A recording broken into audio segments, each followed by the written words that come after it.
What's going on, people of YouTube? My name has been Kurtyoy and welcome back to another video. Now, I'm very original in doing this. No one has done this at all on YouTube.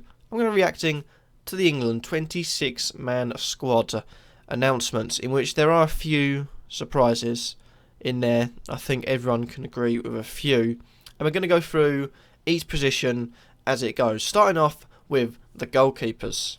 Okay, so the goalkeepers I have no quarrels with. I think the best three you've picked, you've got Joe Hart, best England keeper. You've got Fraser Forster, easily second best with Jack Butland out. And if Jack Butland was there, he'd be picked. If not, Tom Heaton's had a fantastic season, albeit in the Championship. But I think that is bollocks. It doesn't take, Lionel Messi of the world to test a goalkeeper. All it takes is one good shot to test a goalkeeper. And he's, proved that he can take those tests easily this season. So, easy 3 picks for the goalkeepers for me.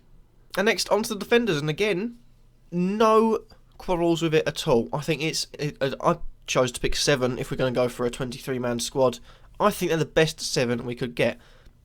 The best 2 on the right-hand side, we've got the best 2 on the left-hand side, and we've got the 3 best in defence. Now, questions being raised, should Cresswell get in there? Well, Rose has been exceptional, and I think he definitely deserves the chance to lead our left-back position. And Bertrand, although some people don't like him, I generally do think he's a good player. He can sit back in defence, he can play in central positions, which allows us to maybe leave a centre-back out, and also he can push forward as well, and he's good at tracking back. He's got all the qualities for a good defender. People are saying, oh, what about Danny Simpson? Kyle Walker is easily, one of our best full-backs, as well as Nathaniel Klein. I think Simpson, he's played in a title-winning team, but he's not one of the best. And as far as people's concerns with John Stones maybe being in there rather than someone else, they're saying John Stones' defending record this season has been awful. He played in a Roberto Martinez team that does not know how to defend. You stick him next to a team that can defend. You've got Smalling, you've got Klein, and you've got Rose, who are very good at defending.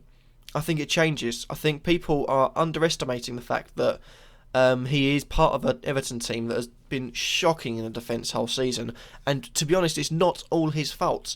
It's all the tactics of Martinez has sort of led to that. You stick him in the central defence, maybe let's say Spurs or Leicester or Manchester United instead of Blind. You've got a defender there in Stones that is fantastic in my eyes, and it gives him his chance, to maybe come into the first team if need be. Although my 2 centre backs are Cahill and Smalling, I've said that from the start. But gives him experience, and he will be our centre-back for the future. Okay, it's all going well so far. Let's move on to midfielders. And no, it all goes tits up. Some of it's good, some of it is quite bad. Now, there are 11 midfielders in the 26-man squad. I don't see why he's only picked 26.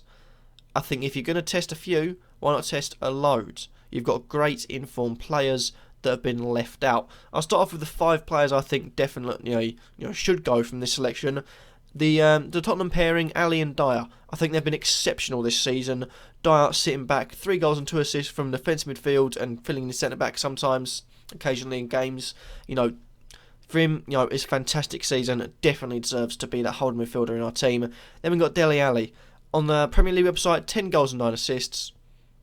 What more do I need to say? Then we've got James Milner, who definitely gets in a total of 16 goals and assists combined, 5 goals and 11 assists. He can play anywhere. He's versatile. He can play right back. He can play central midfield, right midfield, attacking right midfield, maybe attacking midfield, maybe even chuck him up front. Who knows? He can also play on the left side as well. I think Milner's a great player to have in your team. Then you've got Danny Drinkwater. Now, a few people questioning it. 2 goals and 7 assists this season. He's been in a good amount of form throughout most of the season. Although the red card did come at a bad point, I think he definitely deserves a chance to prove himself in Euro 2016. And lastly, for the 5 good midfielders, we've got Barkley. 8 goals and 8 assists, 16 goals and assists in total. People are saying maybe he's not the best one to pick. He's unique. He's got pace, he's got power, he's got strength, he's big, he's good on the ball, and he's got a good shot, and he's good at passing. Something that you need in your team. He's, again, versatile. Could stick him up front, you can play deeper, play out wide, you got the lot. Now, I've got 4 players on OK. OK is, basically, I can see why they're in there. Starting off with Sterling, 6 goals and 2 assists this season, 8 in total. I can see why he's there, because it gives us another option with a pacey winger. And, he has done well, an OK in England shirt before, so I can see why he's been picked. Then we've got Andros Townsend. He's been very good for England when he's picked. But has he deserved the call-up? I think, I can see why he's there. I definitely can. 4 goals and 2 assists as he comes to Newcastle. He's definitely made an impact for Newcastle, as well as Rafa Benitez. So definitely deserves a chance to shine in Euro 2016 if you take out a few players that maybe have been left out unfairly. Then you got Jack Wilshere. I can see why he's there, because when he's fit and he's played well, he's quality.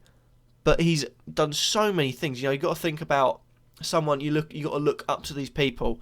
And Wilshere is, someone that will spend all season injured, come back for England, then spend all season injured, and probably, smoke some cigarettes, get drunk a lot, get in fights.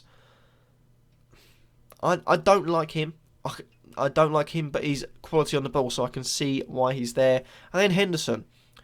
I've constantly stuck up for Henderson. His stats this season are appalling. Let's face it, he has spent a lot of it out injured. In fairness to him, but 2 goals and 3 assists this whole season in the Premier League. Could be a lot better.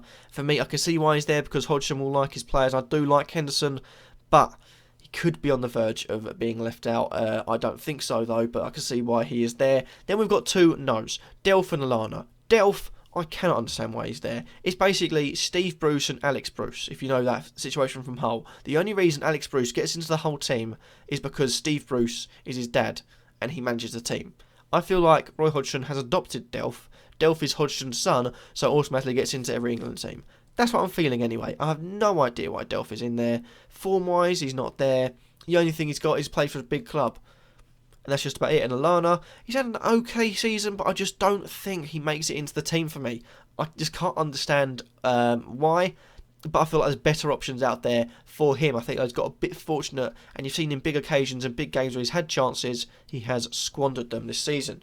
Now, who would I bring in for them? I think West Ham fans have got to feel a bit, hard done by. Noble has 11 goals and assists in total, 7 goals and 4 assists, and Antonio also with 8 goals and 3 assists. That ranks Antonio higher than Sterling, higher than Townsend, higher than Wilshere, higher than Henderson, higher than Delph, higher than Lallana, higher than Dyer, and higher than Drinkwater. Same with Noble. How they aren't in, I don't know. Other exceptions could be, Nathan Redmond. I feel like he's had a fantastic season, considering he's played for Norwich and grabbed 6 goals and 3 assists. That's not bad, really, considering you've got a team that is pretty shite in the Premier League. And you can understand why he's been left out, because he plays for a lower club, but he's proven himself this season. Another one that maybe doesn't deserve it, I'm still batting a corner of Michael Carrick. I feel like he's, the experience in there, but, like I say, we've got players in there that can do that. Dier and Ale look so good on the ball this season. You got Milner for the experience. You got Rooney put in there for the experience. So I can see why he's been left out. Other notable exceptions, you could say Brighton, 2 goals and 6 assists. You've also got Walcott, 5 goals and 2 assists, but has been pretty bad this season. Lingard maybe could have squeezed in there, along with maybe even Jason Puncheon or Mr. Cleverley himself for Everton. And also Aaron Lennon. I think he sort of faded away at the point where he needed to carry on going strong, and maybe that was Marston's fault. Who knows? But I think that's his last chance of getting into the England team. And as far as strikers go, I'm bemused as to why Rashford's in there. I think that's a shocking decision, and I think people saying, "Oh yeah, give experience," bollocks, absolute bollocks. What we need to do with our youngsters, and it's something that I will constantly bat for, is that every other nation does it.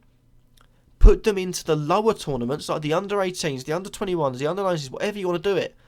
But put them into those tournaments to get them tournament experience. We are bringing our 18-year-olds into the first team, or 20-year-olds or 19-year-olds into the first team, and not getting first team experience, tournament experience. When if they're playing for the under-21s, under-18s in big tournaments at that level, it gives them experience. When they come into the team, they don't get nervy. We don't get the usual England nerves. It's bollocks. And we complain about, he hasn't done it in the big stage. He hasn't done it in the big stage. Because we've shoved the players too early into the first team. And then it's, by the way, you're going to make your England cap. You've made 2 under-21s appearances, but you're going to be coming on the World Cup. Well done. Play well. What are you going to think? Bollocks. I'm out of my depth here. I think it's nonsense. A little bit of rant out of the way. Strikers I can agree with. I think Rooney has to go. And for me, as much as people can disagree with me, has to start. Experience, he gives it all. He's great on the ball. Hasn't had the best seasons, but I feel like he will definitely start. Kane, again, has to go. Vardy, 30 goals and assists, 24 goals and 6 assists, along with Kane, who had 26, goals and assists with just 1 assist and 25 goals. They both have to go. Sturridge, unfortunately, we've got no one else that can maybe go in there, so it has to go. Rashford, I still can't understand. He can't make the cut. I am really hoping he doesn't make the cut, because, again, he should be going, to the under-18s, under-21s team and playing for them, getting experience there. So when they come into the first team, they've got the international experience rather than shoving them into the first team too early. Who could go in his place? Andre Gray is one from the Championship. As much as he has played in the Championship, again, he's had a fine season. Stats are incredible. Then you've got Jermaine Defoe, 15 goals and 1 assist, 16 in total. He's had a fantastic season against a piss-poor, Sunderland team helping him out. For me, he should go ahead of Rashford. Then we've got Andy Carroll. Give us something different. We've got, a bulldozer up front. And I feel like he did fade off at the last few games of the season, so that might be the reason why he's left out. And one that people have forgotten about, really, our third best striker for stats this season is Troy Deeney. Troy Deeney has basically been, one part of a two-man team for Watford this season, with 13 goals and 7 assists. For me, I think people are overlooking Troy Deeney too much.